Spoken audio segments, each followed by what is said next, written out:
मैं आशीष नेगी उपरांत केंद्रीय युवा प्रकोष्ठ अध्यक्ष उत्तराखंड क्रांति दल आप सभी लोगों का आभार व्यक्त करता हूं कि आप सभी लोगों ने अपना बहुमूल्य समय निकालकर इस प्रेस वार्ता को दिया। साथियों, बीते दिनों में आपने देखा किस तरह के प्रकरण हुए, क्या क्या आरोप प्रत्यारोपों का खेल खेला गया और किस तरह से साजिश के तहत हमें जेल भी भेजा गया। पर उस दौरान समाज का एक ऐसा चेहरा सामने आया जिसने न केवल मेरी बल्कि इस प्रदेश में जो भी युवा संघर्ष कर रहे हैं उनकी हिम्मत को बढ़ाने का काम किया है। मैंने इस प्रदेश में पहली बार निष्पक्ष वकालत, निष्पक्ष पत्रकारिता और समाज के जितने भी संगठन, वो भावना मैंने देखी जो कभी राज्य आंदोलन में हुआ करती थी। पूरे प्रदेश भर से लोग आए, उन्होंने हमारी रिहाई की मांग की। उसके लिए मैं तमाम वकील संगठन, व्यापार संगठन, छात्र संगठन, सैनिक संगठनों का आभार व्यक्त करता हूं। पर इस प्रेस का उद्देश्य केवल आज आभार व्यक्त करना नहीं रह गया है। एक बहुत बड़ी लड़ाई को हम इस प्रेस वार्ता के माध्यम से आज शुरू करने जा रहे हैं। पहले बीते दिन के कुछ उस प्रकरण पे बताता हूं कि हम लोग प्रेस के बंधुओं के साथ ही गए थे जब हमारे पास कुछ युवा आए कि हमारी सैलरी 12,000 रुपये, 10,000 रुपये जो मालिक हैं वो दे नहीं रहे हैं, लेबर लॉ का उल्लंघन कर रहे हैं और उनको धमका रहे हैं कि आप इस प्रदेश में कहीं तक का जोर लगाइए, हम आपका पैसा नहीं देंगे। तो जब इस प्रदेश में कोई इतनी बड़ी बात इतनी तय से बोल देता है तो क्षेत्रीय दल का धर्म है, क्योंकि हम इस प्रदेश के तमाम लोग जो गुरुकुल नारसंग से लेकर नीति माणा तक, चाहे वो किसी जाति, रंग और धर्म के लोग हों, हम उनको पहाड़ी मानते हैं। और जब हम जय पहाड़ी की बात करते हैं तो उस हर समुदाय के हम जयकार बोलते हैं, क्योंकि हम क्षेत्रीय दल हैं। परिवार होने के नाते हम वहां पे गए और जिस तरह परिवार के बड़े लोग समन्वय बांधा करते हैं कि आप इनका सैलरी दे दीजिए, ठीक उसी तरह हम गए, सैलरी दिलाई और उसके बाद 5 दिन बाद हम पर एफआईआर होती है। मुझे कॉल किए जाते हैं कि आप सेटलमेंट कर दीजिए, आप वीडियो डिलीट कर दीजिए। जब मैंने ये बोला कि आप इस प्रदेश में कोई पैदा नहीं हुआ जो मेरी वीडियो डिलीट करा दे, मैंने कोई गलत काम नहीं किया है। और अगर आपने गलत काम किया है और आपका संस्थान यदि बदनाम हो रहा है तो मैं इतना जरूर कर सकता हूं कि ये मैं लिख दूंगा अपने ही हैंडल से कि भविष्य में इस संस्थान को बदनाम न किया जाए और इनको सबक मिल चुका है, ये ऐसी गलती नहीं दोहराएंगे। पर उसके बावजूद भी समाज का एक वर्ग भेड़िया बन चुका है और भेड़ियों के सामने यदि खरगोश के हक की बात करने जाएं तो उनको रास नहीं आता है। मेरे साथी, मेरे सहयोगी, मेरे आदरणीय बड़े भाई, उत्तराखंड के सबसे बड़े क्रांतिकारी अभी भी जेल में हैं। और ये आरोप प्रत्यारोपों का खेल केवल हम तक सीमित नहीं है। जो भी इस प्रदेश में संघर्ष कर रहा है, चाहे वो पत्रकारिता के माध्यम से हो, कभी वकीलों को ये जिला बदर करते हैं, ये एक बहुत बड़ी लड़ाई है। इसलिए हमने ये निर्णय लिया है, यदि प्रकृति ने हमें जेल में भेजा तो एक जिम्मेदारी सौंपी है, क्योंकि मैंने जेलों के अंदर कई ऐसे आरोपियों को देखा है जिनकी पैरवी अच्छे से नहीं हो पा रही है और वो सजा भुगत रहे हैं। एक बड़ी संख्या में लोग हैं हर जेल में। युवा प्रकोष्ठ ये जिम्मेदारी लेता है कि जितने आरोपी जिनकी पैरवी नहीं हो पा रही है, हम डिस्ट्रिक्ट कोर्ट से लेकर हाई कोर्ट, सुप्रीम कोर्ट तक उन लोगों की पैरवी करेंगे और उनको न्याय दिलाने का काम करेंगे। मैं जानता हूं ये शब्द बहुत बड़े हैं, ये जिम्मेदारी बहुत बड़ी है, पर ये समय की मांग है, क्योंकि ये आरोप प्रत्यारोपों का खेल चलता रहेगा। आज हमारे साथ सैनिक संगठन है, आज हमारे साथ राज्य आंदोलनकारी हैं, पर आप खुद सोचिए एक समय बाद राज्य आंदोलनकारी संगठन खत्म होने की कगार पर आ जाएगा। एक समय बाद सैनिक बाहुल्य प्रदेश में अग्निवीर होने के बाद सैनिक भी कम होते जाएंगे। उस वक्त समाज में अगर कोई संघर्ष करेगा तो उसके पास कौन रहेगा? तो जो आज हमारे लिए कोई नहीं है, जो सपोर्ट हम देख रहे हैं कि कोई नहीं है, वो हमें कल के लिए बनना पड़ेगा, और चाहे जीवन खपाना पड़े इसके लिए। इस प्रदेश में जितने लोगों को प्रताड़ित किया जा रहा है, झूठे मुकदमों में फंसाया जा रहा है, इन सभी लोगों का आह्वान करते हैं कि उत्तराखंड क्रांति दल के दरवाजे आपके लिए खुले हैं। आप आइएगा। हमारा ऑफिस कचहरी रोड पर है, और आपकी ये जो लड़ाई है ये हम पूरी शिद्दत से लड़ेंगे। गांव गांव, बूथ बूथ हम वोट मांगने नहीं जाएंगे, बल्कि लोगों को न्याय दिलाने जाएंगे। मैं जानता हूं हम एक राजनीतिक दल हैं और राजनीतिक दल इस तरह से काम नहीं किया करते हैं, पर यह समय की मांग है। आप लोगों ने अपना समय दिया, बहुत बहुत धन्यवाद। अगर आपके कुछ प्रश्न हैं तो मैं यहाँ पे बैठा हूँ उसके लिए। आशीष साहब के आरोप लगे थे आप लोगों ने फिरौती मांगी, तो क्या फिरौती मांगी गई थी? मीडिया में चल रहा है आप लोगों के द्वारा फिरौती मांगी गई और उत्तराखंड क्रांति दल ऐसा करता है। देखिए, जो ये फिरौती का आरोप लगा है, हमने तो पुलिस के सामने, पुलिस के एक कांस्टेबल थे, मैं राजपुर रोड की घटना बता रहा हूं, पुलिस के कांस्टेबल थे, उनके सामने पैसे बच्चों के अकाउंट में ट्रांसफर कराए। तो फिरौती कहां पर है? हमारे अकाउंटों की जांच की जाए। मेरा फोन अभी भी पुलिस के पास सीज पड़ा हुआ है। ये सब कुछ शासन प्रशासन के संज्ञान में और सामने हुआ है। ये आरोप झूठे हैं और उत्तराखंड क्रांति दल को बदनाम करने की कोशिश की जा रही है। 12,000 रुपए की कोई फिरौती होती है?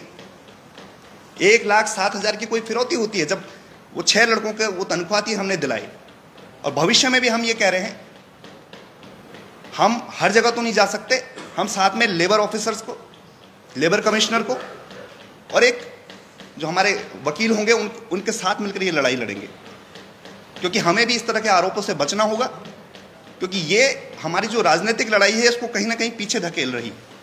जिस समय पे हमें संगठन बनाना चाहिए, जिस समय पे हमें जिस तरह से और राजनीतिक दल काम कर रहे हैं, उस समय में हम जेल में हैं, उस समय में हम इन आरोपों को झेल रहे हैं।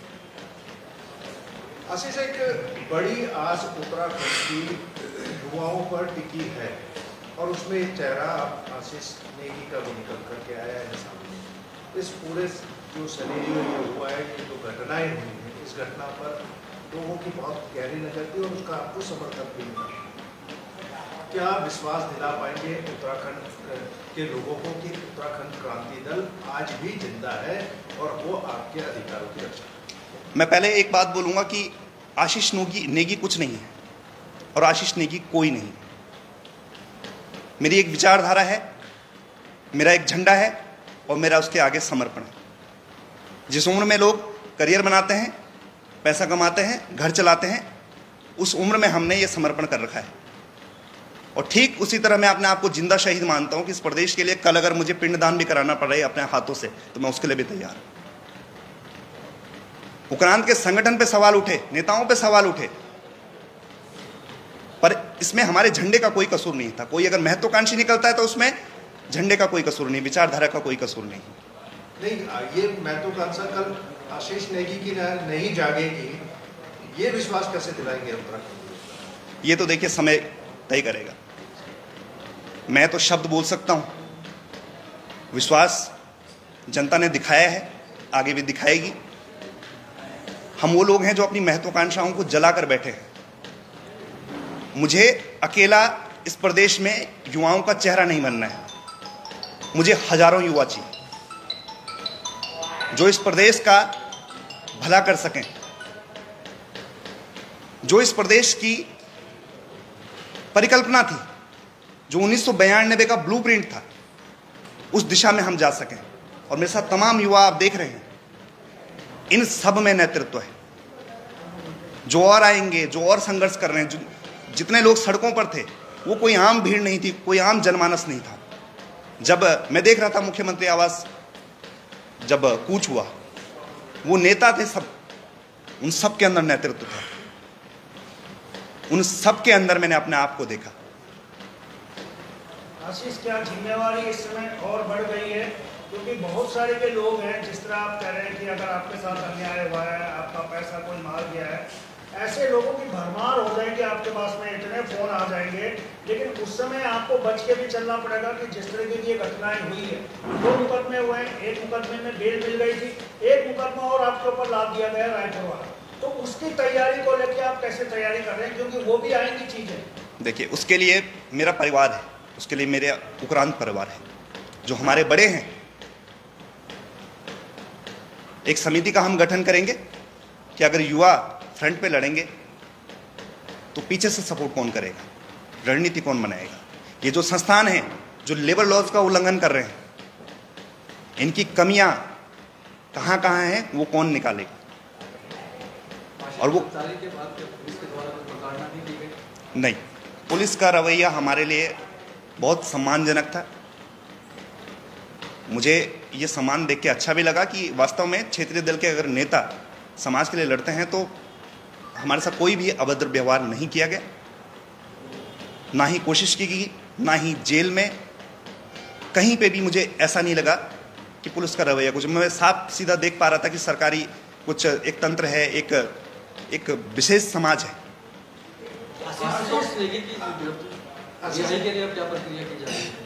अभी कोर्ट में बहस चल रही है आशुतोष नेगी जी के लिए, उनके ऊपर भी बहुत सारे फर्जी मुकदमे लगा दिए गए हैं। आप भी समझते हैं, जब से वो अंकिता भंडारी की लड़ाई लड़ रहे हैं तब से केवल मुकदमों का जमावड़ा आशुतोष नेगी पे लग रहा है। और उनकी रिहाई के लिए जो हमारे वकील संगठन है वो बहुत ईमानदारी से, बहुत ऊर्जा से काम कर रहे हैं और हमें न्याय प्रणाली पर पूर्ण विश्वास है। आशीष, जिस तरीके से आपने युवक की तनख्वाह दिलाई, उस युवक के द्वारा आप एक गुंडा शब्द का प्रयोग किया गया, आप क्या कहना चाहेंगे? देखिए, ये तो आप भी समझते हैं कि उस वीडियो में किस तरह से, मुझे तो साफ ऐसा प्रतीत हो रहा था कि कुछ सामने स्क्रिप्ट लिखी हुई है और जबरन बुलाया जा रहा है। मुझे उस मेरे प्रताड़ित भाई से कोई शिकायत नहीं। उन्होंने जो भी बोला मुझे ऐसा लगता है दबाव में बोला, क्योंकि जब मेरे साथ तो पत्रकार महोदय भी थे, जब उनकी सैलरी दिलाई तो गले मिले, यहाँ तक आंसू थे कि भाई साहब आपने मुझे मेरे हक की कमाई दिला दी, मेरी बीवी प्रेग्नेंट है और मुझे इन पैसों की सख्त ज़रूरत है। ये उस युवा के शब्द थे। और मैंने, क्योंकि उस युवा ने भी मेरे को बोला था कि मुझे दुबई जाना है, मैंने तब तक पत्रकार बंधुओं को बोला था ये वीडियो आप मत निकालिएगा, नहीं तो इस भाई का काम रुकेगा। पर सुबह में मैसेज आया कि भाई साहब मैंने वो झूठ बोला, मैं दिल्ली में हूँ, तो मैंने कुछ उस पर रिएक्ट नहीं किया। आगे हमारे पत्रकार बंधुओं ने, हमने तो इतना उनकी आइडेंटिटी तो डिस्क्लोज नहीं की, वीडियो में चेहरा ब्लर करके भी रखा। तो हम तो केवल अपनी भावनाओं को स्पष्ट रख सकते हैं, क्योंकि मैं ये मानता हूँ हर कोई निडर नहीं हो सकता, हर कोई जो है लड़ने की क्षमता नहीं रख सकता। तो कोई नहीं, अगर किसी के अंदर क्षमता नहीं है, कोई डर रहा है, दब रहा है। क्योंकि वीडियो के बाद देखा गया कुछ युवक को काफ़ी आक्रोश का सामना झेलना पड़ा जनता का, इसलिए वो सवाल पूछा। बिल्कुल। आशीष से एक सवाल और है, क्या लग रहा है कि जिस तरीके की चीजें चल रही हैं, तो आशीष नेगी क्या इसी रूप में जनता के सामने आएंगे या डिप्लोमेटिक भी होंगे? क्योंकि आप एक नेता भी हैं, तो नेता बड़ा डिप्लोमेटिक भी होता है, तो आपके अंदर आने वाले भविष्य में हम डिप्लोमेटिक देख पाएंगे या नहीं? मेरा जो स्वभाव है मैं उसी स्वभाव में चलूँ। देखिए, मैं डिप्लोमेसी में इतना ज़्यादा बिलीव नहीं करता हूँ। मैं बिलीव करता हूँ, विश्वास करता हूँ स्पष्टता में। यदि मैं यहाँ पर हूँ, इस तेवर में हूँ, तो मैं स्पष्ट हूँ। यदि मैं इस फतोली में हूँ, इस टोपी में हूँ, तो मैं स्पष्ट हूँ अपनी संस्कृति के प्रति। और यही क्षेत्रीय दल का धर्म है, स्पष्टता इस प्रदेश के लिए, संस्कृति के लिए, भाषा के लिए, बोली के लिए, पहचान के लिए। अच्छा, एक आरोप आप पर लगा कि आप जो है उत्तराखंड को बांटने की बात कर रहे हैं, आप पहाड़ को अलग करने की कोशिश कर रहे हैं और आप प्लेन को अलग करने की कोशिश कर रहे हैं, वो आरोप आप पर लगा। जी। इस आरोप से कैसे बाहर निकलेंगे? क्योंकि उत्तराखंड की बात आपने शुरू में ही प्रेस वार्ता में की कि मुजफ्फरनगर, रामपुर तेरा से लेकर के और नीतीमाणा तक है, तो इन सबको भी साथ है। देखिए, मैंने पहले ही बोला, इस प्रदेश में मैदानवाद जैसा कुछ नहीं है। जब मैं पहाड़वाद जिंदाबाद बोलता हूँ, जब मैं जय पहाड़ जय पहाड़ी बोलता हूँ, तो मैं तो नारसंग हरिद्वार से लेकर पूरे हमारा उत्तराखंड, हर एक उत्तराखंडी की बात कर रहा हूं, धर्म जाति रंग का कोई भेद ही नहीं है। पहाड़ी राज्य है उत्तराखंड, इसमें कोई बोलने में दोहरा है नहीं है, पहाड़ी राज्य है तो पहाड़ में रहने वाला पहाड़ी हुआ। पर इस प्रदेश में यदि कोई ऐसा बोलता है कि मैदानवाद, तो ये उन लोगों की मानसिकता ठीक उन कश्मीर के लोगों की तरह है जो हिंदुस्तान के होकर भी अपने आप को हिंदुस्तानी नहीं मानते। और दुर्भाग्य से दुख होता है कि ऐसी मानसिकताएं उभर के भी सामने आ रही हैं। यदि आपको ये जो डेफिनेशन है नहीं पता थी तो आप आते और मुझसे पूछते कि आप क्यों बोल रहे हैं पहाड़वाद जिंदाबाद, आप क्यों कह रहे हैं जय पहाड़ जय पहाड़ी। पर आपने अपनी मानसिकता का परिचय दिया है और यह मानसिकता मुलायम की मानसिकता थी जो कभी पहाड़ियों की हित में थी ही नहीं, जो दमनकारी जो मानसिकता थी। पर इनसे भिड़ने लड़ने का काम हमारी मानसिकता ने, काशी सिंगेरी की मानसिकता ने, इंद्रमणि बडूनी की मानसिकता ने, दिवाकर भट्ट जी की मानसिकता ने लड़ने और भिड़ने का काम किया है। और एक अंतिम सवाल है आशीष, किन लोगों पे आप टारगेट करना चाह रहे हैं? आपके निशाने पे कौन है जो आप कहना चाह रहे हैं कि भाई पहाड़ी मूल है, पहाड़ी राज्य है? कौन लोग हैं जो इसको मैदानी बनाना चाहते हैं? निशाने पे है कौन? क्योंकि उनके निशाने पे भी आप हैं। ये बहुत अच्छा प्रश्न आपने पूछा। लड़ाई पहाड़ी मैदानी हिंदू मुस्लिम की है ही नहीं, लड़ाई अमीर और गरीब की। एक तबका जो अपने आप को मालिक समझ बैठा है, एक तबका जो हर किसी को कुचलने पे लगा हुआ है, उस तबके से लड़ाई है। आप देखिएगा देहरादून का, उत्तराखंड का माहौल ऐसा नहीं था। ये जो जितने संगठन उत्तराखंड से बाहर से आए हैं, इन्होंने यहां पर हिंदू मुस्लिम का जहर घुलने का काम किया, इन्होंने यहां पर माहौल खराब करने का काम किया। और भाजपा को भी बोलता हूं, भाजपा ने ही ये मैदानवाद की खाई जो है वो खोदी है। जब इन्होंने भू कानून लागू किया तो हरिद्वार और उधम सिंह नगर पर लागू नहीं किया। इससे इनकी मानसिकता का पता लगता है कि ये इनकी नजर में मैदानवाद क्या है, ये वाद कहां से आ रहा है। हमारा पहाड़वाद, हमारी पहाड़ियत संकीर्ण नहीं है, ये मैं आपसे बोलना चाहता हूं। और इसी बीच रैली में जो 300 लोगों पर मुकदमे लगे हैं अज्ञात पर, मैं ये मानता हूं यदि आपने मुकदमे लगाए हैं पर जिन महिलाओं को आपने पीटा, उनके मंगलसूत्र तक तोड़े, उनके कपड़े फाड़े, उन पुलिस वालों पे भी मुकदमा दर्ज होना चाहिए। आप अगर ये देख रहे हो कि अभद्रता एक तरफ से हो रही है तो दूसरी तरफ से क्या हो रहा है। बहुत सारे मामले हैं, बहुत लंबी लड़ाई है। समाज के हर वर्ग का हमें साथ चाहिए। जाति धर्म रंग से ऊपर उठकर क्षेत्र हित में सोचने की जरूरत है। उक्रांद हमेशा से यही था, उक्रांद आगे भी यही है। चेहरे बदलेंगे, मानसिकता वही रही। आशीष साहब ने बेल मिलने के बाद एक उत्तराखंड पुलिस पे बड़ा आरोप लगाया था कि जो एनकाउंटर कर रही है, टारगेटेड कर रही है और गोली पैर पे मार रही है। क्या आपने अनुभव करा जेल में? और आपने कहा कि कई कैदियों ने आपको बताया इस प्रकार? बिल्कुल, कई कैदियों ने मुझे बताया कि पुलिस जो है किस तरह से जंगल में ले जाकर आंखों पर पट्टी बांधकर पैर पे तौलिया रखकर फिर उनके पैरों में गोली मार रही है। ये आरोप है, ये मैं नहीं लगा रहा हूं, वो आरोपी लगा रहे हैं। जब वो लोग बाहर आएंगे जेलों से, निर्दोष लोग जो आज आरोपी होने की सजा काट रहे हैं केवल, तो उनके साथ सम्मुख बिठाकर हम प्रेस वार्ता करेंगे